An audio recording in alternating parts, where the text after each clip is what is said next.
Assalamualaikum warahmatullahi wabarakatuh.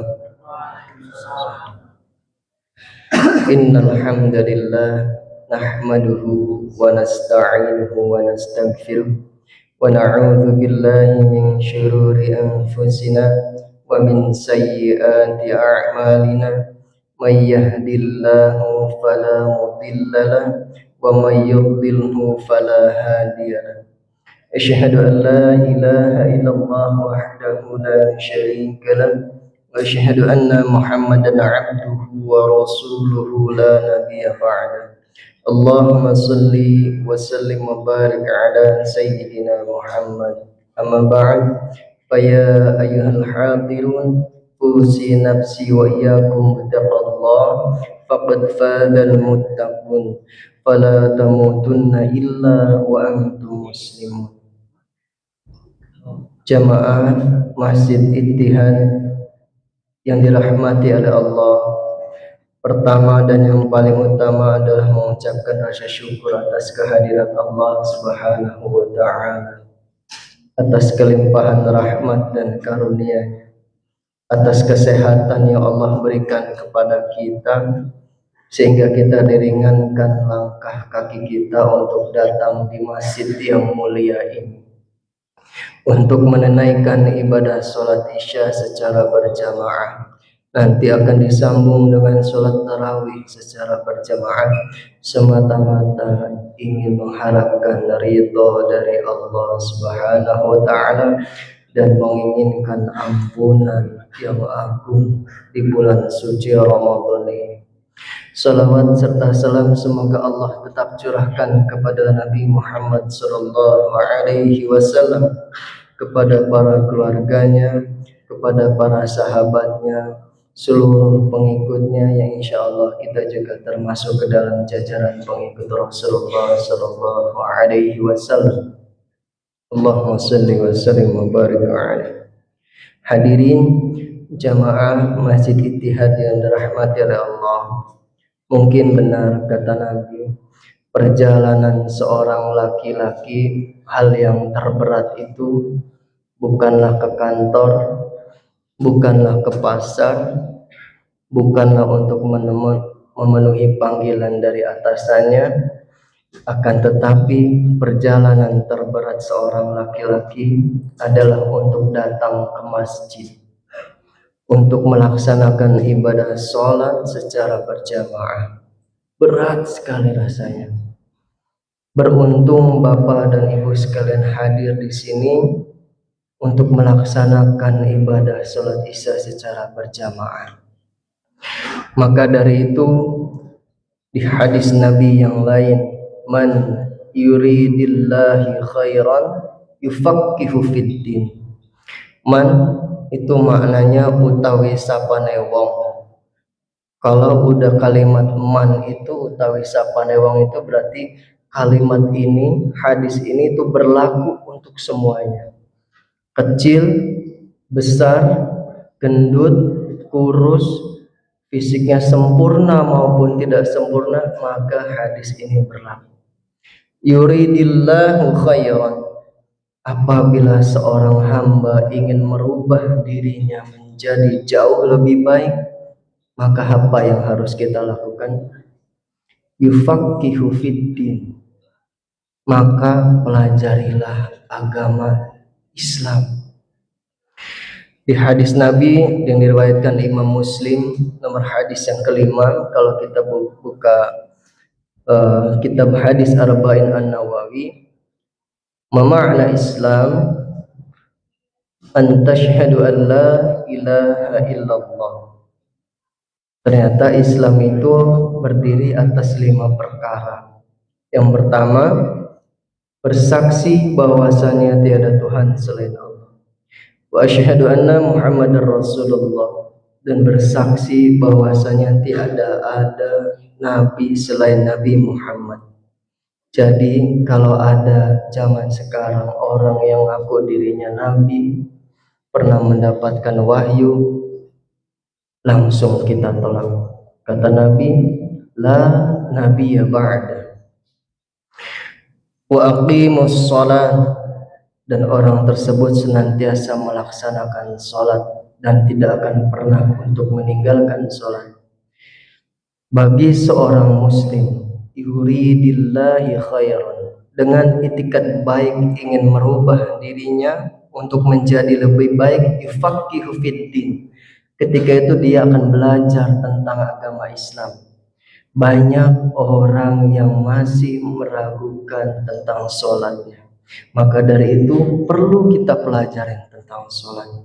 Buka babus sholat, fikih tentang sholat, bagaimana rukun tentang sholat, supaya semakin dia beribadah tentang sholat, semakin dia yakin bahwasanya sholat yang kita kerjakan adalah sesuai dengan tuntunan Rasulullah Sallallahu Alaihi Wasallam. Bagaimana mungkin seseorang yang tidak pernah belajar sholat tiba-tiba ujuk-ujuk bisa sholat? Betul gerakannya sama, tapi tidak mengerti apa yang dibaca. Bagaimana mungkin orang ingin berpuasa, tapi dia tidak tahu cara ataupun syarat untuk berpuasa? Caranya bagaimana? Syaratnya apa saja? Yufaqihu fiddin. Pelajarilah tentang bab-bab seperti ini. Yang ketiga, as-saumu Ramadan, berpuasa di bulan Ramadan. Sekarang ini kita sedang berjumpa di bulan Ramadan dan menghadapi di hari-hari terakhir Ramadan.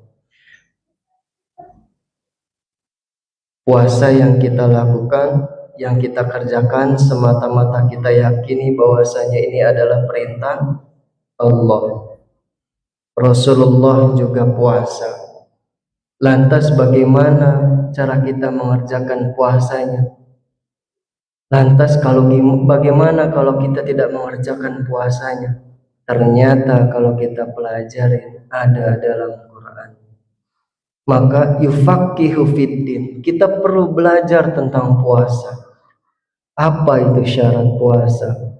Pertama adalah orang tersebut beragama Islam.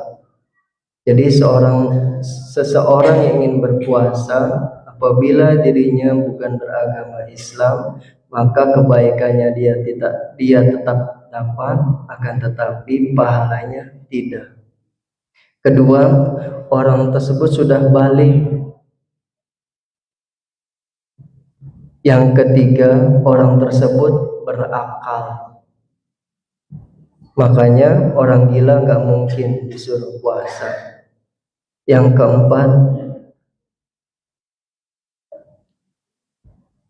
pertama itu orang Islam, kedua itu berakal, ketiga itu balik, yang keempat itu mampu.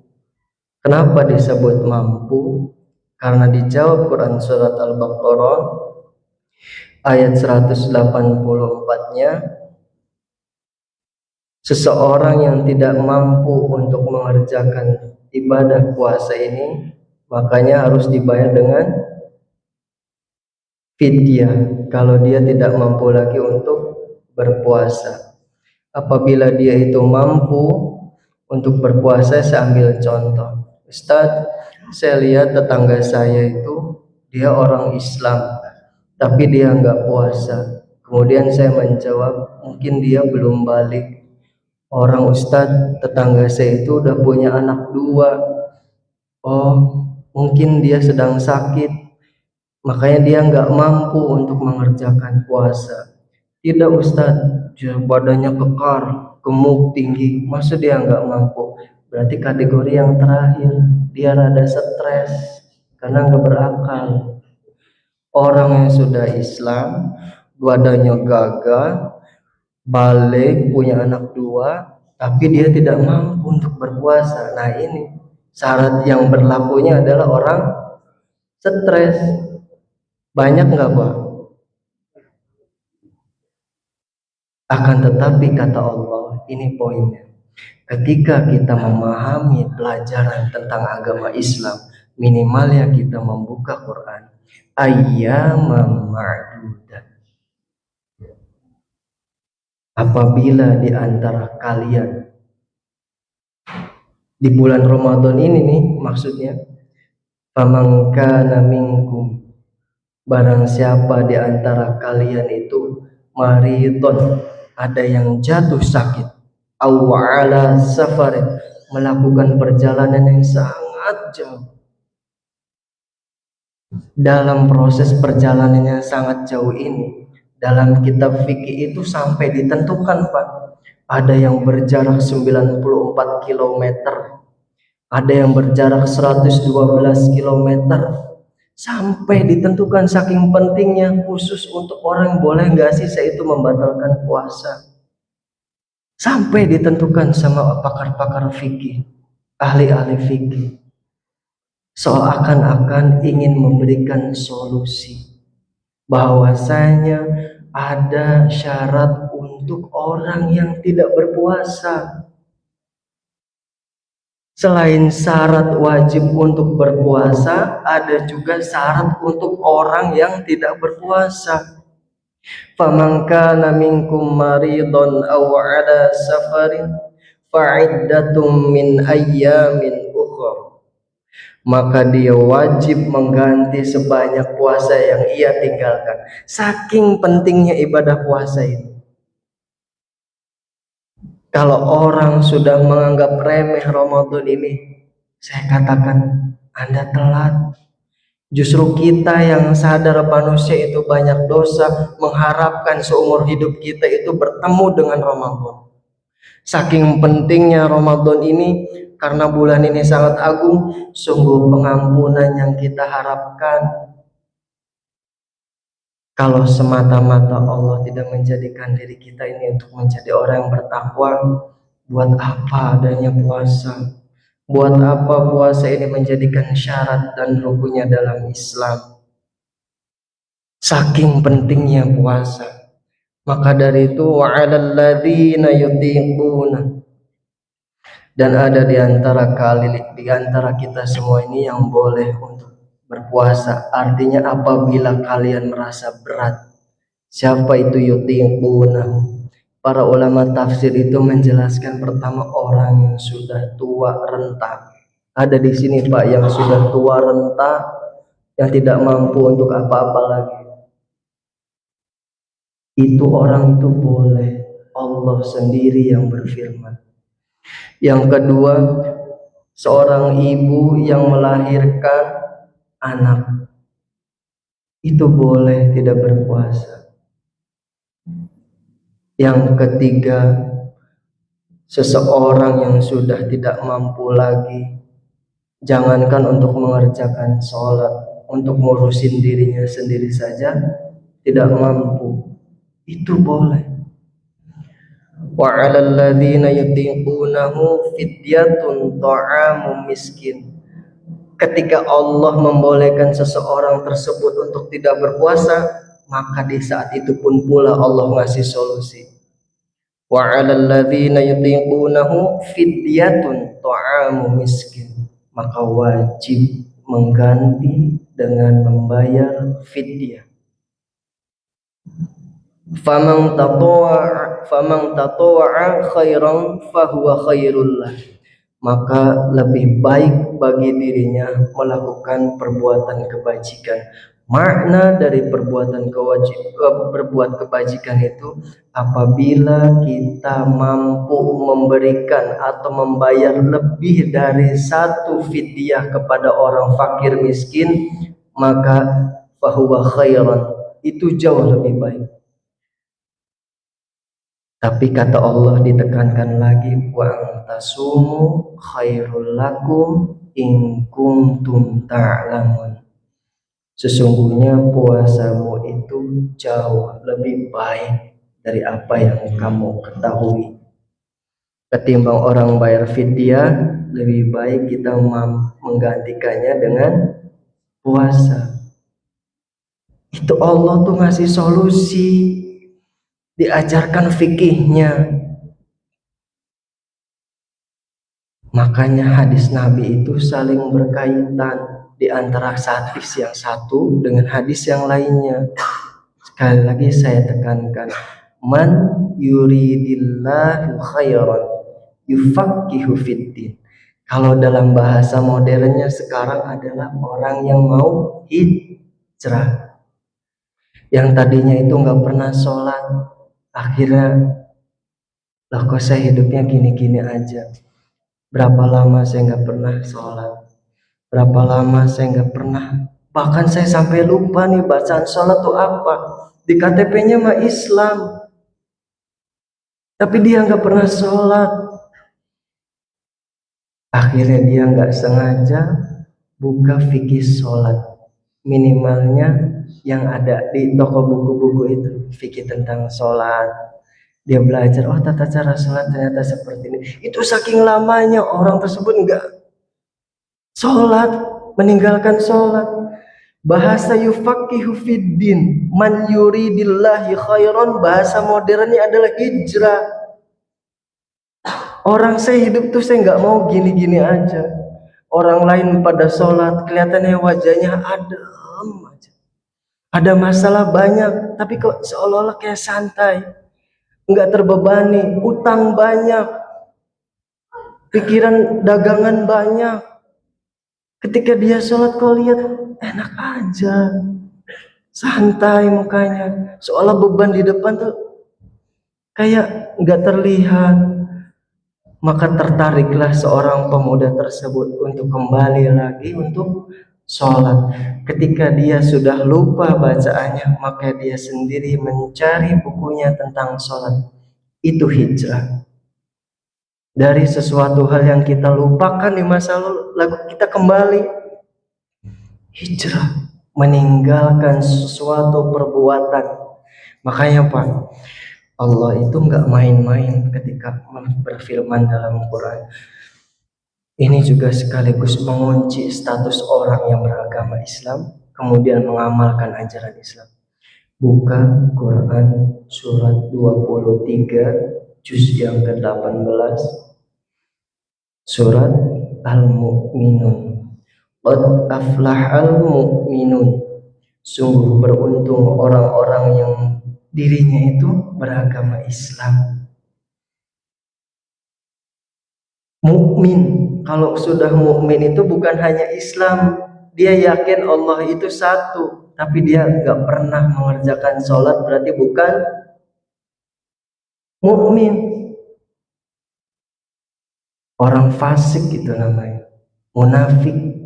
Udah tahu sholat itu wajib, tapi dia tinggalkan. Tapi ke orang yang benar-benar mukmin, tahu sholat itu wajib, maka dia akan kerjakan. Alladzina hum fi sholatihim khashi'un, yaitu orang yang senantiasa melaksanakan sholat dengan khusyuk. Bapak mau saya pimpin sholat itu, sholat tarawih 5 menit? Mau Pak? Saya baca Bismillahirrahmanirrahim. Alhamdulillahirabbil alamin arrahmanirrahim maliki yaumiddin iyyaka na'budu wa iyyaka nasta'in shiratal ladzina an'amta 'alaihim ghairil maghdubi 'alaihim waladdallin. Amin. Allahu akbar. Allahu akbar. Apa Bapak mau saya pimpin salat begitu? Khusyuk itu memaknai dalam setiap bacaan yang kita ucapkan seakan-akan kita itu sedang dialog sama Allah, mengerti atas apa yang kita bacakan. Alladzina hum fi salatihim khashi'un walladzina hum 'anil lagwi mu'ridun. Orang tersebut ini meninggalkan segala bentuk perbuatan dan perkataan yang tidak berguna. Itu ciri orang mukmin. Kalau kita mempunyai pandangan ini sesuatu perbuatan yang tidak berguna, lalu kita tinggalkan. Kalau kita tidak banyak berbicara, karena kita sadar kalau kita banyak berbicara, perkataan kita itu mampu menyinggung orang lain, lebih baik stop diam. Ini kata Allah, guna ingin mengharapkan pahala dari Allah.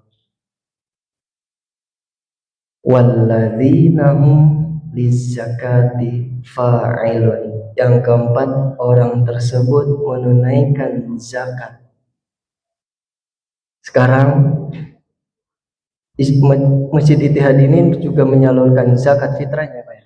Ya, monggo barangkali Bapak dan Ibu sekalian ingin menunaikan zakat fitrahnya, menyalurkan memberikan zakat fitrahnya, Masjid Ittihad ini menerima sebagai penyalur zakat dari Bapak Ibu sekalian dengan sesuai dengan ketentuan yang berlaku ya Pak ya. Ya, dengan ketentuan yang berlaku dari pemerintah ya Pak ya. Jadi zakat itu tuh sifatnya wajib. Saya ambil contoh. Jika kita ingin menzakat fitrahkannya berbentuk beras, saya ambil contoh ya Pak ya. Jika kita ingin berzakat dengan beras yang kita makan setiap hari, itu harganya berapa Pak? Kalau kita biasa makan beras di angka 12.000 sampai 13.000, kalau kita mampu untuk memberikan yang terbaik, berikan yang terbaik Pak. Untuk masalah zakat ini, naikkan harganya. Kita beli yang harga 13.500. Pasti kualitas beras juga beda. Jika pemerintah menentukannya uang dalam bentuk 45.000, silakan. Selebihnya boleh Bapak sodakokan atau infakkan. Ketika kita disuruh berzakat untuk diri kita pribadi, maka berikanlah yang terbaik. Mungkin itu saja dulu Pak yang bisa saya sampaikan. Kurang lebihnya saya mohon maaf. Wabillahi taufiq wal hidayah. Wassalamualaikum warahmatullahi wabarakatuh. Assalamualaikum.